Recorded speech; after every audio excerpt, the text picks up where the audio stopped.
Yozda issiq kunlarida mana yomg'irli pagoda bo'lyapti mana. Xudo xolasa bugungi cheklovimiz 30-iyun. Bugungi sharoitni qisqacha tanishtirib o'tamiz. Baraka avtogaz. Havo mama qaldiroqlar ajoyib. Havali olti mashinamizga 100 talik. 100 talik bo'landa ideal holatda ustunovka qilib beryapmiz. To'g'rimizga metan trekker mashinamizga ham propan ustunovka, etiket turuvchi kreditorlar bilan, italyanskiy real farsunkalar bilan, originali bilan. Bu yerda labo mashinamizga tentini yaxshi qilmagan ekan, tagiga 2-3 talik qo'yishimiz kerak. Ozgina mana shu joylarga yaxshi qilmagan ekan. Kuzov ko'ziga qotirib tashlagan ekan, buni temirga qotirganda unaqa bo'lmardi.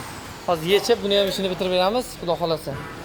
To'rt mashinamizga metan ustunovka 90 talik, Shinare 30 qo'shmalan mashinamizga 200 talik ideal holatda ustunovka qilib beryapmiz.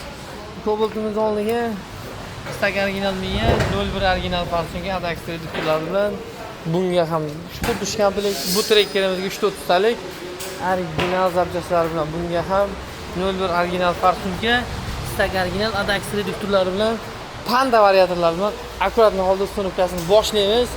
Bizni kuzatishda davom eting.